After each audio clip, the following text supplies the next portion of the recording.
네, 시청자 여러분 안녕하십니까. 좀 더 정확한 중국 경제 이야기 차이나 이코노미 채널 CC입니다. 오늘 중국경제금융연구소 전병 소장님 모시고 말씀 나누도록 하겠습니다. 안녕하세요, 소장님. 안녕하세요. 네. 저희 CC에서 어떤 중국의 거시경제에 대한 중간 점검을 정기적으로 해드리고 있습니다.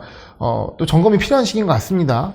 이 확장기에 들어선 중국 경제라는 내용으로 소장님께서 얘기를 진행해 주실 것 같습니다. 어떤 내용인가요?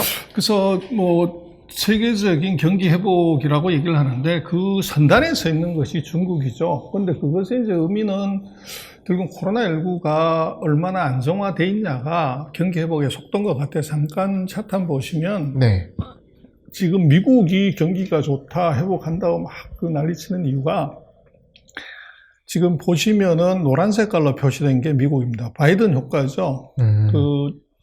취임 후 1호 명령이 마스크 쓰라고, 그리고 지난 시간에 우리가 봤지만 1억 명 이상의 이제 접종을 했기 때문에 이게 확진자 수가 급격하게 떨어지고, 그 반면에 지금 유럽 같은 경우를 보시면 이게 급속도로 기어 올라갑니다.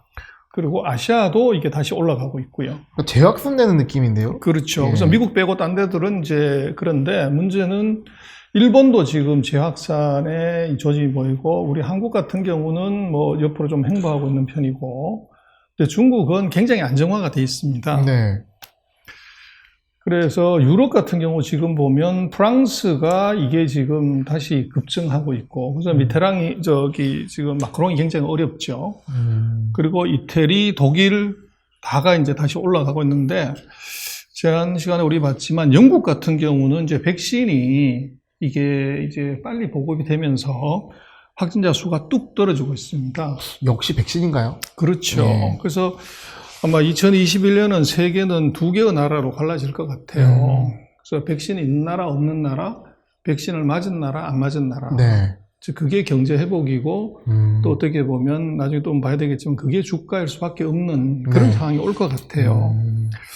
그래서 지금 이제 코로나19 사이에 누가 돈을 많이 풀었냐를 놓고 보면 미국이 제일 많이 풀었습니다. 그 GDP 대비해서 이제 부채를 보면 미국이 45%를 늘렸고, 선진국이 38%, 그리고 글로벌리는 32%인데 중국이 서방 세계 다음번으로 많이 풀었는데 32% 풀었습니다. 그래서 이 돈은 이제 그렇게 많이 풀었는데 상대적으로 이제 비교를 해보면 그 재정 지출, 대출을 놓고 보면 이제 작년에 코로나19로 중국이 한 5.9%, 우리 한국이 한 13.8%, 그리고 미국이 14.2%, 그 일본이 35% GDP 대비해서, 네. 그리고 독일이 39% 풀었습니다. 그러다 보니까 이게 많이 풀었다는 것 자체가 심각하다는 거죠. 그리고 경기 회복의 속도도 결국은 이게 적게 푼 데가 빨리 회복하는 거죠. 그래서 그렇게 놓고 보면 이제 중국이 가장 빠르고, 이 독일이나 일본 이쪽은 느릴 수밖에 없다. 그렇게 볼 수가 있죠. 그래서 지금 2021년에 지금 중국 경제는 최근에 보면 1, 4분기 GDP나 경제 지표에 대한 예측치나 이제 잠정치가 계속 나오고 있는데, 지금 2021년 1분기, 2분기는 이제 두 자리 숫자의 고성장이 나올 수밖에 없어요. 그래서 이것은 작년에 이제 기저효과, 밑으로 V자가 파진 것이 위로 V자가 이제 뒤집어지는 이런 형국으로 나올 수밖에 없고, 그래서 이제 본격적인 경기 회복의 가동이 시작이 됐다, 이렇게 볼 수 있어요. 네. 그래서 지금 그 단기 경기는 이제 PMI로 보게 되는데, 중국의 PMI는 두 종류가 있어요. 하나는 이제 정부가 내는 관방 PMI. 네. 그래서 요거는 주로 대기업하고 국유기업이 들어가 있습니다. 그래서 중국 경제 전체 트렌드는 관방 PMI를 봐야 돼요. 근데 요게 지금 3월 달에 51.9로 이제 굉장히 높게 나왔어요. 네. 그래서 이것은 이제 대기업하고 국유기업들은 이제 이 본격적인 확장 국면으로 확실하게 들어갔다. 그렇게 볼 수가 있고, 대신 2월 빼고는 거의 50 이상, 즉 긍정적인 평가가 훨씬 많았네요. 그렇죠. 예. 그리고 이 민영기업하고 중소기업 한 3,000개를 대상으로 조사하는 차이신이라는 잡지가 조사하는 걸 보면 요거는 이게 수치가 50.6, 뭐 요런 정도예요. 그래서 이게 상대적으로 조금 부진해요. 그래서 네. 그 얘기는 결국은 중국이 경기 회복을 국영기업, 대기업 위주로 이걸 지원해가지고 땡겨 올렸기 때문에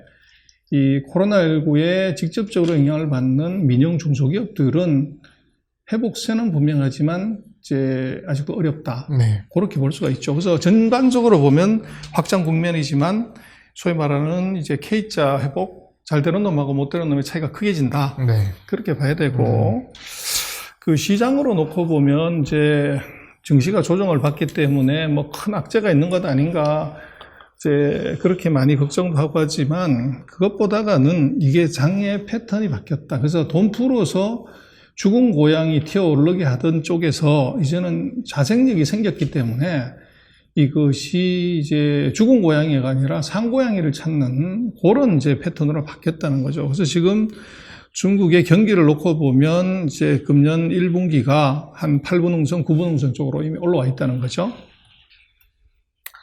그래서 이제 이게 지금 그 전반적인 경기 지표를 놓고 보면 확장 국면에 이미 들어왔고, 지금으로 봤을 때 이제 투자 시계로 보면 리커버리, 그래서 9시부터 12시 사이에 지금 와 있고요. 그러다 보니까 이게 지금 경기 사이클하고 주가를 놓고 봤을 때 지금 6, 7, 8번, 9번 요 베이직 그 기초소재, 자본재, 운송, 에너지, 유틸리티 요런 쪽들이 이제 힘을 쓰는 시대가 왔다는 거죠. 그러다 보니까 이제 테크주를 이제 주로 봤던 쪽에서는 굉장히 곤혹스럽고 네. 왜 경기가 회복한다고 그러는데 이게 안 가지? 이제 이런 그 고민을 많이 하게 되죠. 그래서 지금 상황을 놓고 보면 그 실물 경기 트렌드가 확장 국면에 들어갔고 금융시장의 상황은 이제 유동성에서 이게 이제 유동성을 그 화폐 유동 속도가 저절로 올라가서 유동성을 맞추는 전형적인 이제 실적 장세로 간 거죠. 그러다 보니까 그런 현상이 지금 나타나는 것 같아요. 그래서 뭐 경기 확장기에 들어가면 다 좋다. 아까 말씀드린 그렇지 않다는 거죠. 이 대기업하고 중소기업의 확장 국면에서도 이게 이 차이가 있고 또 기술주하고 전형적인 경기 순환주도 이것이 차이가 있다는 겁니다. 그래서 그거를 조금 이제 확장기에 들어갔다고 하더라도 그 인더스트리를 좀 깊이 들여다봐야 될 필요가 있겠다. 그렇게 얘기를 들을 수가 있겠습니다. 네. 일단은 지금 주요국의 상황을 봤을 때 코로나의 확진, 그리고 확진 관리, 그때 백신과 크게 관련이 있겠죠. 그러니까 백신을 갖고 있거나 맞은 국가와 그렇지 않은 국가에 올해 크게 갈릴 수 있다는 부분도 점검해 주셨고, 유동성 장세, 시적 장세로 바뀌었다는 부분은 이전부터 말씀해 주셨는데, 그거에 따른 투자 트렌드의 변화, 이런 부분도 이전 영상에서 언급드렸기 때문에, 구체적으로 언급드렸기 때문에 같이 연계해서 보시면 도움이 되실 거라 생각을 합니다. 소장님, 오늘 말씀 감사합니다. 네, 맞습니다.